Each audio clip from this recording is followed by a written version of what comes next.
Hey guys, what's up? I'm Rohit Khurana, host of Intellect Digest, and we have here with us the Samsung Galaxy J7 Max.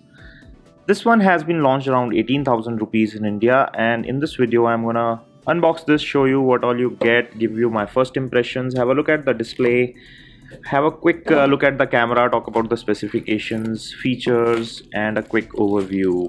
Let's get started. The first thing in the box is the phone itself. This comes with a 5.7-inch display at front. This is a full high definition display. I'll keep the phone to the side while it boots, and let's have a look at the box contents. Here you have the documentation, which includes a quick start guide. You have warranty manual, SAR information, etc. The SAR value here is 0.71 watt per kg. Further in the box is a data cable. This is a USB to micro USB. You also get a SIM ejector tool, a wall charger which is rated at 1.55 ampere, approximately 8 watt charger, and you get a pair of earphones. Let me show you the quality.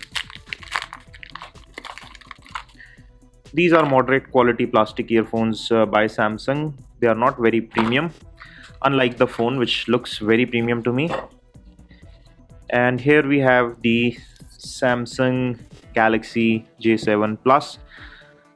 Let me quickly set this up and get back. And here we are after quickly setting up the phone.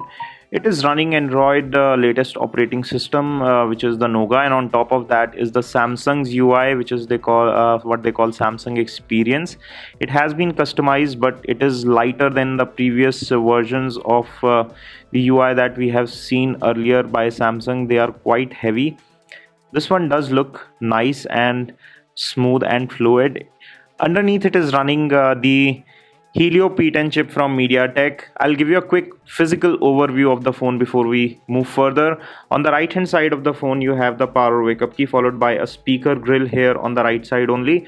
On the bottom is the 3.5mm audio port, followed by primary microphone hole and a charging port at the bottom. On the left hand side, you got two SIM card trays, and one of them is a nano SIM and other is nano SIM and micro SD. Let me just pop this open and quickly show you how they look like.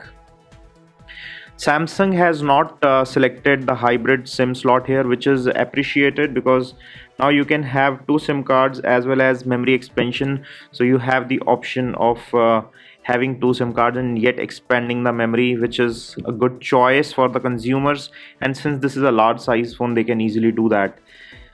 Above that, there are two discrete buttons. These are the volume buttons, and on top there is practically nothing, just a protective sheet of plastic that should be removed. It feels very nice and very good in hand. On the back is the 13 megapixel f-stop 1.7 camera with LED flash, and this is the Samsung glow ring around the camera module that we have seen in the Samsung Galaxy J2 earlier. So this makes its return on the J7 Max. There is some compliance information here. The phone does look nice and premium. The back is not user openable. On the front, you get a 5.7-inch full high definition display. On top of the display is LED flash, some sensors, the speakers or which the earpiece, and here you have the front facing camera. This is also a 13 megapixel shooter, which is at f1.9 aperture. Below the display is the home key, which also doubles up as your fingerprint scanner, and it is an active scanner. You don't need to press the button to unlock the phone. It is slightly slow, but it works and the accuracy is good. It's a 360-degree scanner, so no matter what angle you are holding it, just place your thumb here or finger here, it will unlock. There are two keys to either side of this button, and these keys are capacitive keys, but they are not backlit keys. So when you are in dark, you just have to go by your judgment. If you swipe from the left side towards the right, you get the flipboard style Samsung UI, and the user interface seems quite fluid and fast. Let me give you a quick camera sample test here and find out how good the cameras are. So it's giving me a quick overview, so I can switch to modes by swiping. Let's take a few pictures here and find out how good the f1.7 depth of field works here. So we are trying to take some close-up shots. This phone is finding some trouble in focusing on the near object.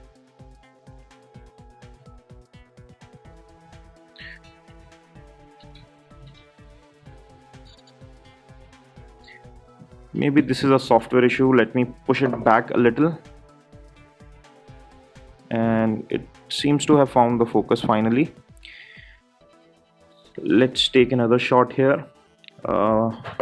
Slightly wider shot.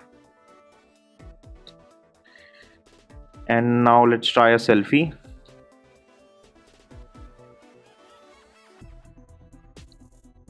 The cameras seem pretty decent. This is the 13 megapixel front facing camera selfie, and this is a picture that I have taken without flash. It captures in a lot of light and with good clarity. The rear facing camera pictures are also quite detailed. They are very sharp. The focusing is spot on, but it took some time to focus in the macro mode. I have heard this complaint from some other YouTubers as well. Apart from that, there are a number of modes that you get here. There are some filters and social camera, which is one of the USPs of this phone. So you can directly share your pictures from the camera app itself. So here you have a couple of effects and filters that you can choose from. There is beauty mode that is enabled.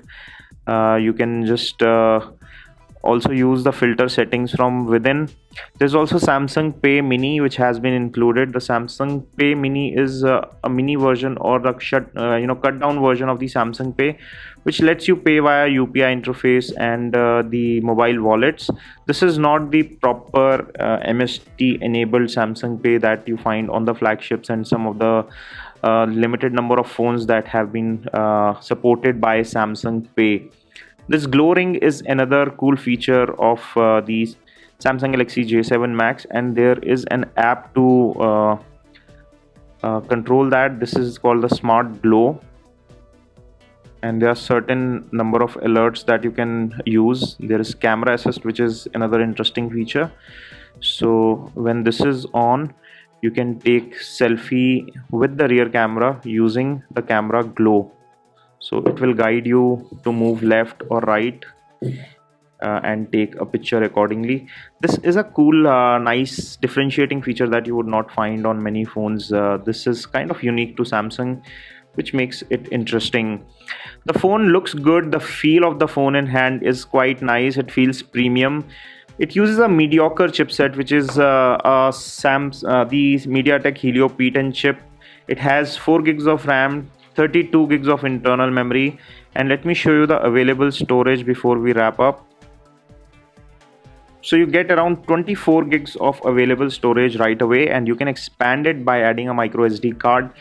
And please note that the micro SD card slot is discrete, so you do not need to worry about not using second SIM. You can use your second SIM and micro SD card at the same time and expand the memory whenever required. It supports up to 256 gigs of memory card support, so it is kind of future proof from storage perspective.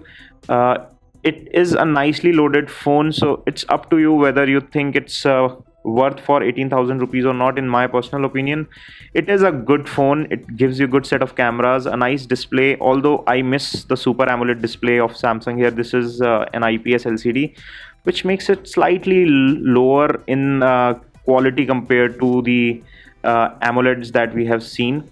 So IPS LCD don't pop out in colors as much, so display is average. The quality and build is great. The camera quality is excellent. The feel and design of the phone is good. This smart glow feature is kind of unique, so I think it is still a worthwhile phone with a large 3300 mAh battery and no nonsense offering. If you want to pick up one for yourself, I'm leaving Best Buy links in the description section below where you can pick up one at the Best Buy price. This is all we have on this video. If you enjoyed watching it, give us a thumbs up by pressing the like button below, and for more videos, stay subscribed by pressing the red subscribe button. This is your host Rohit Khurana signing off. Thanks for watching.